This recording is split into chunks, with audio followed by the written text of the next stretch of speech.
No ensaio investigativo de hoje, você conhecerá a história de John Bennett Hanser, uma menina americana de apenas 6 anos de idade, que na manhã do dia 26 de dezembro de 1996 simplesmente desapareceu. E, quase 30 anos depois, nenhum suspeito foi preso.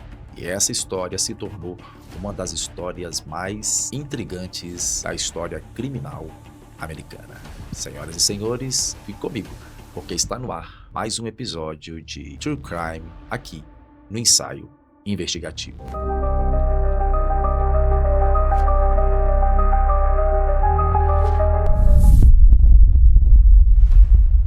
A família Ramsey morava numa casa enorme em Boulder, Colorado, Estados Unidos. O pai, John Ramsey, era empresário de sucesso, presidente de uma empresa que faturava mais de US$ 1 bilhão por ano. A mãe, a Pat, era uma ex-Miss Virgínia Ocidental. E os seus filhos, Booker e a pequena John Bennett, eram a alegria da família.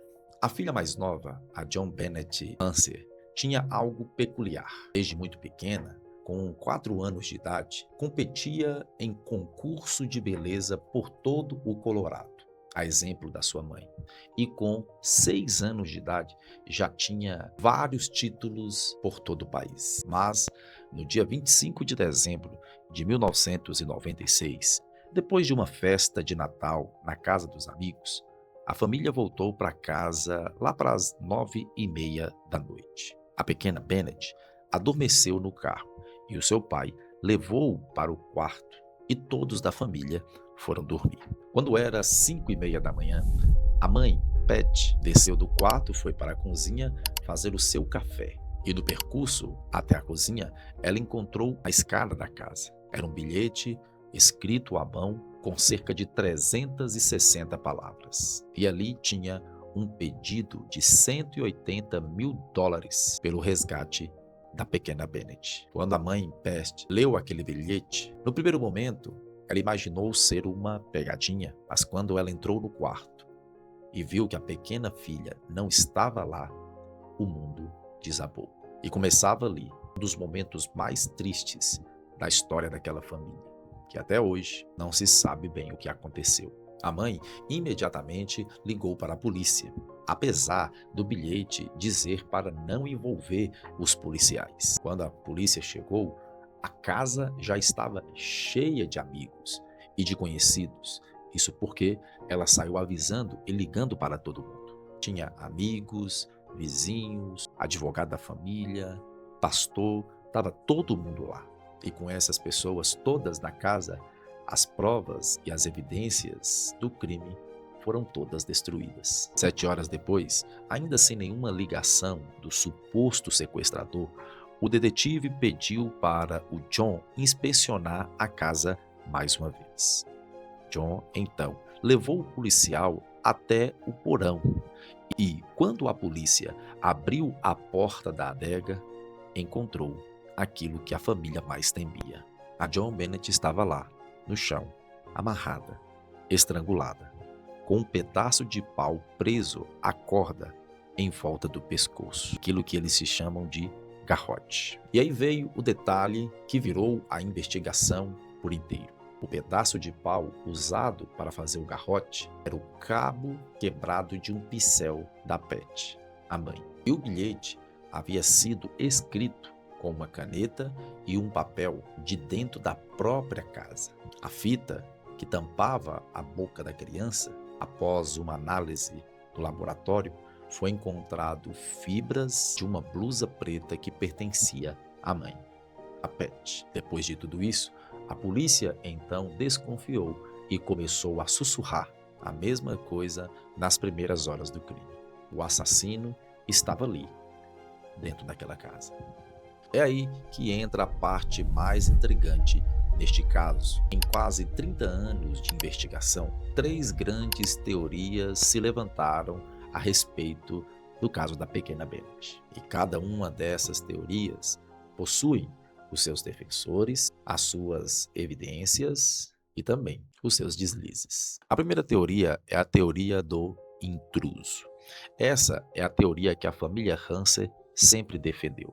E é também a versão oficial da Promotoria do Colorado desde 2008. A história é simples. Segundo eles, alguém invadiu a casa naquela madrugada, matou a pequena Bennett e escreveu um bilhete para despistar a polícia e fugiu sem deixar rastros. E tem uma evidência que sustenta essa teoria.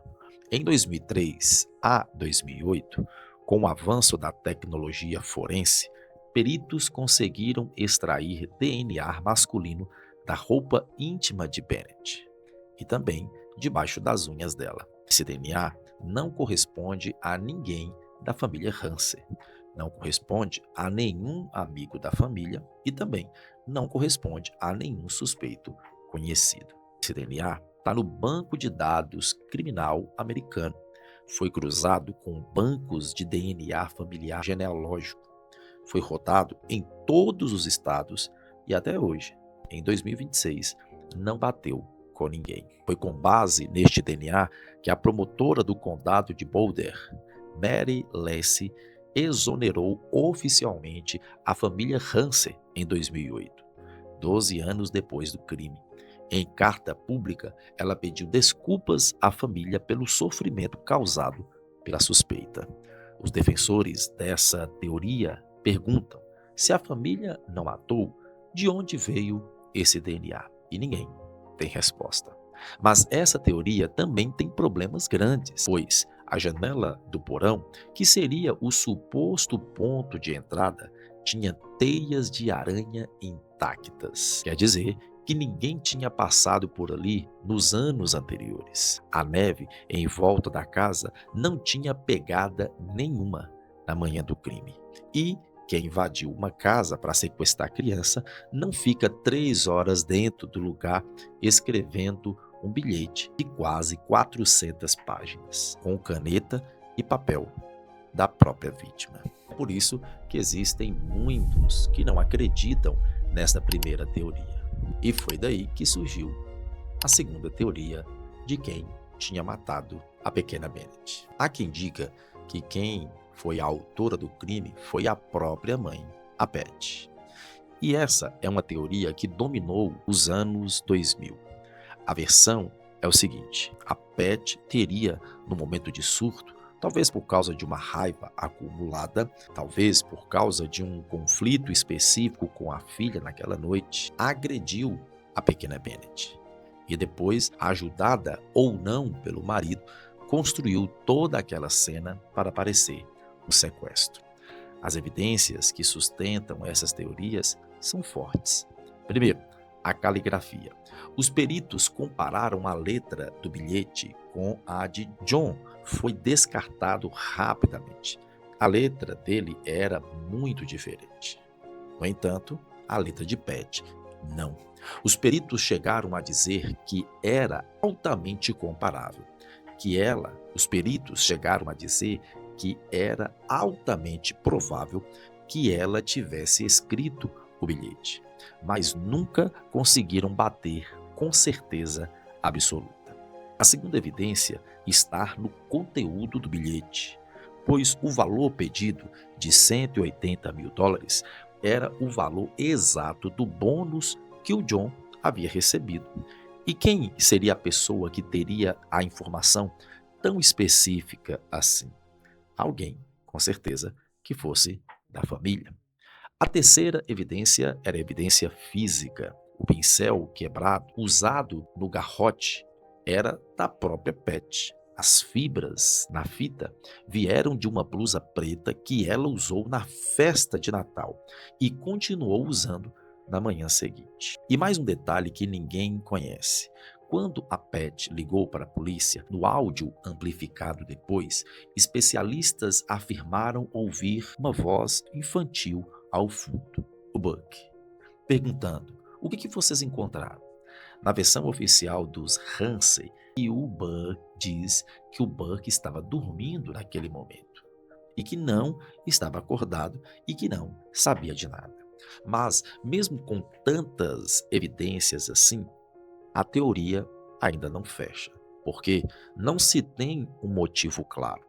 A Pat parecia amar demais a sua filha, pois todos reconheciam que ela vivia em função da própria filha. E o DNA masculino na roupa íntima de Bennett continua ainda sem explicação dentro dessa versão. E é por isso que surgiu a terceira teoria, e a teoria mais polêmica de todas. Essa é a teoria que mais gera discussão entre todas, porque ela diz que quem havia matado a pequena Bennett foi o irmãozinho de 9 anos. Em 2016, a CBS exibiu um documentário com vários investigadores defendendo esta tese, que o pequeno Burke teria matado a irmã acidentalmente e os pais teriam encoberto para protegê-lo. A história proposta pelos especialistas da CBS é o seguinte: Burke teria descido para a cozinha de madrugada para comer alguma coisa, pegou uma tigela com abacaxi cortado em cubinhos que estava na bancada. A Bennett teria descido também. Burke teria oferecido abacaxi para ela, e em algum momento eles teriam brigado por causa da comida. Burke então pegou um objeto pesado, possivelmente uma lanterna que foi encontrada limpa na cena, e bateu na cabeça da irmã. Quando os pais desceram e viram a cena, entraram em pânico e, para proteger o filho, teriam eles mesmos finalizado a vida da pequena Bennett com um garrote para simular um homicídio externo e escrito o bilhete para parecer um sequestro. Os defensores dessa teoria apontam para 4 fatos. Primeiro, o Burke tinha histórico de agredir a irmã. Uma amiga da família, a Judith Miller, depois que Pat tinha contado que Burke bateu na Bennett com um taco de golfe 1 ano e meio antes do crime. O segundo fato é a tigela de abacaxi que estava na cozinha. Esta tigela tinha digitais da Pat e do Burke, mas não da pequena Bennett, apesar de o abacaxi ter sido encontrado no estômago dela. Como ela comeu sem deixar digitais? E os pais juraram não ter dado abacaxi para ela.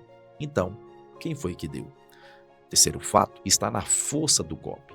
Peritos da SBS analisaram a fratura do crânio da Bennett e disseram que o tamanho e o formato eram compatíveis com a força de um menino de 9 anos batendo com um objeto pesado, não com a força de um adulto.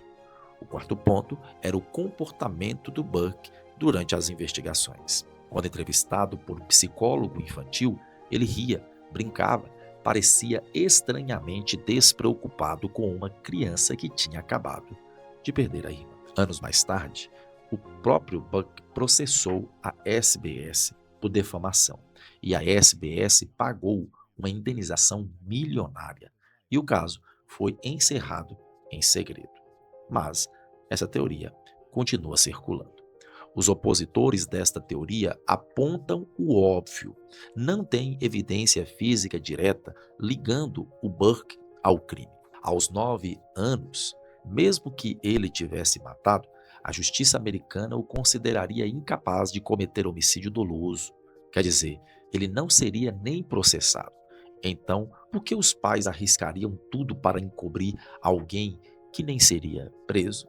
E é isso. 3 teorias, 3 caminhos diferentes, com 3 conjuntos de evidências, cada um com seus argumentos sólidos, com seus furos, mas até hoje, um mistério que continua aberto. E você, na sua opinião, quem foi realmente a pessoa que tirou a vida da pequena Bennett? A mãe? O pai? Ou o irmão? Deixa aqui nos comentários qual é a sua opinião. Quero muito saber de você. Se você gostou ou se você gosta desse tipo de conteúdo, deixe seu like, se inscreva aqui no nosso canal. Toda semana tem um vídeo novo para você. A todos vocês que ficaram aqui, peço a todos vocês, mais uma vez, deixa o like, se inscreva e até a próxima. Tchau, tchau.